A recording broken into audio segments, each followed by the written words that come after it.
Hello friends, ഇതെന്താന്ന് മനസ്സിലായോ? ഇത് സ്വീറ്റ് പൊട്ടറ്റോ ആണ് കേട്ടോ. സ്വീറ്റ് പൊട്ടറ്റോ തോരൻ വെച്ചതാണ്. നിങ്ങൾ ട്രൈ ചെയ്ത് നോക്കിയിട്ടുണ്ടോ സ്വീറ്റ് പൊട്ടറ്റോ തോരൻ വെച്ചിട്ട്? എല്ലാവരും സ്വീറ്റ് പൊട്ടറ്റോ വാങ്ങും, മധുരക്കിഴങ്ങ് എല്ലാവരും വാങ്ങിക്കുന്നതാണല്ലോ. അപ്പോൾ അത് നമ്മൾ പുഴുങ്ങി കഴിക്കാറുണ്ട്. അപ്പോൾ ഇങ്ങനെ ഒന്ന് ട്രൈ ചെയ്ത് നോക്കൂ. അപ്പോൾ റെസിപ്പി ഞാൻ പറഞ്ഞുതരാം. അപ്പോൾ ഇത്രയും മധുരക്കിഴങ്ങാണ് ഞാൻ എടുത്തത്. അപ്പോൾ ഇതിൻ്റെ തൊലി നമുക്ക് കളയണം. അപ്പോൾ തൊലി കളഞ്ഞുകൊണ്ടിരിക്കുമ്പോഴാണ് എനിക്ക് ഒരു കാര്യം മനസ്സിലായത്. എന്താന്ന് വെച്ചാൽ ഇത് പുറത്ത് വെച്ചാൽ ഇതിന്റെ കളർ മാറുന്നുള്ളത്. അപ്പൊ കത്തി തട്ടിയ സ്ഥലം എല്ലാം കളർ മാറി. അപ്പൊ നമുക്കിത് എന്ത് ചെയ്യണം? ഇത് ഇങ്ങനെ നന്നാക്കി എടുത്ത് അപ്പൊ തന്നെ നമുക്കിത് വെള്ളത്തിലേക്ക് ഇട്ട് വെക്കണം. വെള്ളത്തിലിട്ട് വെച്ചാൽ ഇത് കളർ മാറുമൊന്നുമില്ല. അപ്പൊ എനിക്കത് അറിയില്ലായിരുന്നു കേട്ടോ. ഞാനിത് ഇതുവരെ തോരൻ വെച്ച് നോക്കിയിട്ടില്ല. ആദ്യമായിട്ടാണ് ഇങ്ങനെ സ്കിൻ ഔട്ട് ചെയ്തിട്ട് തോരൻ വെക്കുന്നത്. സാധാരണ നമ്മളിത് വെള്ളത്തിലിട്ട് പുഴുങ്ങിയെടുക്കും, തോല് കളഞ്ഞ് കഴിക്കും. ഇത്ര പരിചയമുള്ളൂ. അപ്പോ ഞാനിപ്പോ നോക്കുമ്പോ കണ്ടില്ലേ, അതിന്റെ സൈഡൊക്കെ കളർ മാറി, തോല് പോയ സ്ഥലമൊക്കെ കളർ മാറി വന്നിട്ടുണ്ട്. അപ്പൊ ഞാൻ എന്ത് ചെയ്തു, വേഗം അത് നന്നാക്കിയിട്ട് അപ്പപ്പോ വെള്ളത്തിലേക്ക് ഇട്ട് വെച്ചു. കണ്ടില്ലേ, ഇത് ആദ്യം നന്നാക്കിയതാണ് ആ ഒരു കളറിലിരിക്കുന്നത്. ബാക്കിയെല്ലാം വൈറ്റ് കളറുണ്ട്. കാരണം ഞാൻ നന്നാക്കി അപ്പൊ തന്നെ ഞാൻ വെള്ളത്തിലേക്ക് അത് ഇട്ട് വെച്ചു. അതുകൊണ്ടാണ് കേട്ടോ. അപ്പൊ എല്ലാരും നന്നാക്കുമ്പോ വെള്ളത്തിലിട്ട് വെക്കാൻ മറക്കരുത്. ഇനി ഇത് നമുക്ക് അരിഞ്ഞെടുക്കാം. അപ്പൊ ഞാന് കട്ടിംഗ് പാഡിൽ വെച്ച് അരിഞ്ഞെടുത്തു. ഒരുപാട് ചെറിയ കഷ്ണങ്ങളാക്കരുത്.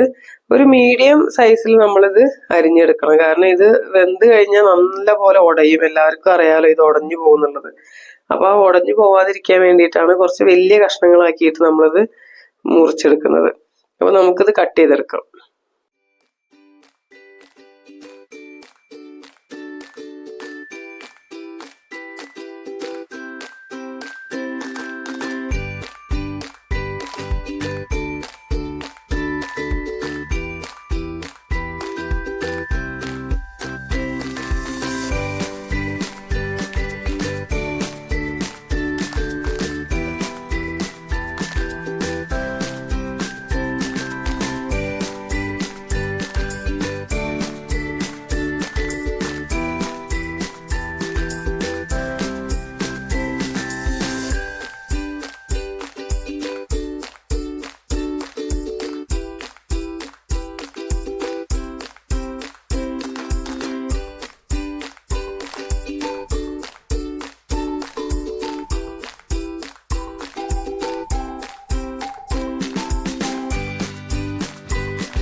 കട്ട് ചെയ്ത് കഴിഞ്ഞിട്ടും നമ്മളിത് വെള്ളത്തിലിട്ട് വെക്കണേ. കാരണം ഇത് പുറത്ത് വെച്ചാൽ വീണ്ടും ഇതിന്റെ കളർ മാറും. അപ്പൊ ഞാനിത് കട്ട് ചെയ്ത് അപ്പപ്പോ ഞാൻ എന്ത് ചെയ്തു വെച്ചാൽ വെള്ളത്തിലേക്ക് നേരെ ഇട്ട് വെച്ചു. അപ്പോ എൻ്റെത് വെള്ളത്തിലിട്ട് വെച്ചത് ഇത്രയാണുള്ളത്. ഇതിനി നമുക്ക് വേവിച്ചെടുക്കാം.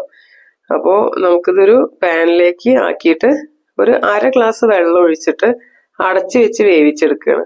അപ്പൊ ഇതിലേക്ക് ഞാൻ ആവശ്യത്തിന് ഉപ്പും ഒരു 1/2 ടീസ്പൂൺ മഞ്ഞൾപ്പൊടിയും ആഡ് ചെയ്തിട്ടുണ്ട്.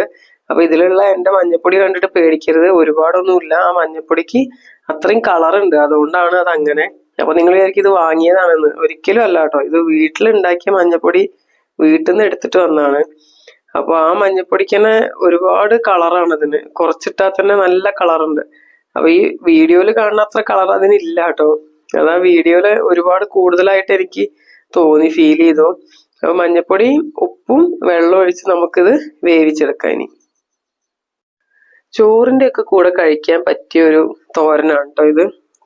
പിന്നെ നമുക്ക് കഞ്ഞി കുടിക്കുമ്പോൾ കഞ്ഞിയുടെ കൂടെയൊക്കെ കഴിക്കാൻ പറ്റിയ ഒരു തോരനാണ്. ഇതിന് ചെറുതായിട്ടൊരു മധുരം വരുന്നുണ്ട്. അപ്പോൾ ഇത് ആ ഒരു മധുരം മാറ്റാൻ വേണ്ടിയിട്ട് നമുക്ക് വറവിടുന്ന സമയത്ത് അതിലേക്ക് കുറച്ച് കൂടുതൽ വറ്റൽമുളക് ആഡ് ചെയ്താൽ മതി. അപ്പൊ നമുക്ക് ആ ഒരു സ്വീറ്റ് ഫീൽ ചെയ്യില്ല.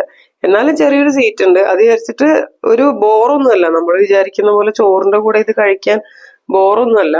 നല്ല ടേസ്റ്റ് ആണ്, കുഴപ്പമൊന്നുമില്ലാതെ നമുക്ക് കഴിക്കാം. ഒരു വെറൈറ്റി ആയിട്ട് എല്ലാവരും ഒന്ന് ചെയ്ത് നോക്കണം ഇത്. പിന്നെ എല്ലാവർക്കും അറിയുന്ന കാര്യമാണ്, ഇതിന് ഒരുപാട് വേവൊന്നുമില്ല. അപ്പൊ നമുക്കിതൊരു 5 മിനിറ്റിൽ കുക്കായി കിട്ടും. അപ്പൊ ഇടയ്ക്കൊന്ന് ഇളക്കിയിട്ട് കൊടുക്കാൻ മറക്കരുത്, ഇങ്ങനെ വിട്ടിട്ട് പോകരുത്. ഇളക്കുമ്പോൾ ഉടഞ്ഞു പോവാതിരിക്കാൻ നല്ലപോലെ ശ്രദ്ധിക്കണം കേട്ടോ. ഇത് ഇനി വേവായി കഴിഞ്ഞു കഴിഞ്ഞാൽ ഇത് തൊട്ട് കഴിഞ്ഞാൽ തന്നെ പെട്ടെന്ന് ഇത് ഉടഞ്ഞു പോകും.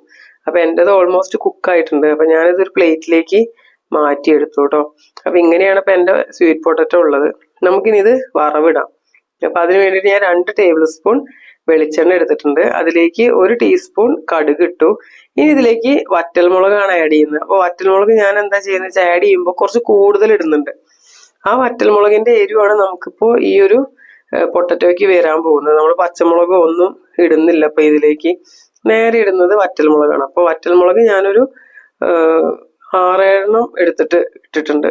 അപ്പൊ ഇത്ര ഇട്ട എന്തിനാ വെച്ചാൽ ആ എണ്ണയിലേക്ക് അതിന്റെ എരിവ് ഇറങ്ങാൻ വേണ്ടിയിട്ടാണ്. അത് ഇറങ്ങിക്കഴിഞ്ഞാൽ ആ പൊട്ടറ്റോയിലേക്ക് ആ ഒരു സ്പൈസി നമുക്ക് കിട്ടുള്ളൂ. ഇല്ലെങ്കിൽ അത് ഒരു മധുരം നമുക്ക് ഫീൽ ചെയ്യും. ഈ ഒരു സ്പൈസി വരുമ്പോൾ നമുക്കത് ഫീൽ ചെയ്യില്ല. അപ്പൊ ഇനി ഇതിലേക്ക് ഞാൻ ആ വേവിച്ച് വെച്ച സ്വീറ്റ് പൊട്ടറ്റോ മധുരക്കിഴങ്ങ് ഇട്ട് കൊടുക്കുകയാണ്. അപ്പോൾ ആഡ് ചെയ്ത് കൊടുത്തു. ഇനി നമ്മൾ ഇത് ഇളക്കി കൊടുക്കുമ്പോൾ നല്ലപോലെ ശ്രദ്ധിക്കണം, ഇല്ലെങ്കിൽ ഇത് ഉടഞ്ഞു പോകും.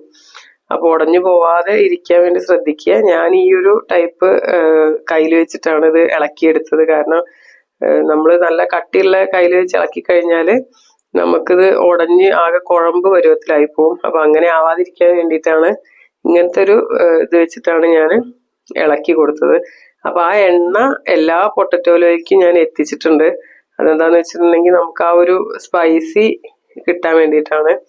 അപ്പൊ ഉപ്പൊക്കെ ഉണ്ട്, ഞാൻ ഉപ്പൊക്കെ നോക്കി. അപ്പൊ ഉപ്പൊക്കെ പിടിച്ചിട്ടുണ്ട്, കറക്റ്റ് കുക്കായി വന്നിട്ടുണ്ട്. ഇതിലേക്ക് ഞാൻ ഇനി കുറച്ച് ഒരു പിടി നാളികേരം കൂടെ ആഡ് ചെയ്ത് കൊടുക്കുകയാണ്. അപ്പൊ അതും കൂടെ ആഡ് ചെയ്ത് കൊടുത്ത് ഒന്ന് ചൂടാക്കി എടുത്തിട്ട് നമുക്കിത് ഓഫാക്കി വെക്കാം. ഇത് നമ്മുടെ റെഡി ആയിട്ടുണ്ട്. അപ്പൊ എല്ലാവരും ഇതൊന്ന് ട്രൈ ചെയ്ത് നോക്കൂ. സ്വീറ്റ് പൊട്ടറ്റോ വാങ്ങുന്ന സമയത്ത് ഇങ്ങനെയും കൂടെ ഒന്ന് കുക്ക് ചെയ്ത് നോക്കൂ. നല്ല രസമുണ്ട് കഴിക്കാൻ, ബോറൊന്നും ആയിട്ടില്ല. ചോറിന്റെ കൂടെ കഞ്ഞീന്റെ കൂടെ ഒക്കെ കഴിക്കാൻ നല്ല ടേസ്റ്റ്. ഇത് വെറുതെ കഴിക്കാനും നല്ല രസം ഉണ്ടായിരുന്നു കേട്ടോ. അപ്പൊ ഞങ്ങൾ കുറെ ആദ്യം വെറുതെ കഴിച്ചു, പിന്നെ ചോറിന്റെ കൂടെയും കഴിച്ചു. അപ്പൊ എല്ലാവരും ഒന്ന് ട്രൈ ചെയ്ത് നോക്കണേ.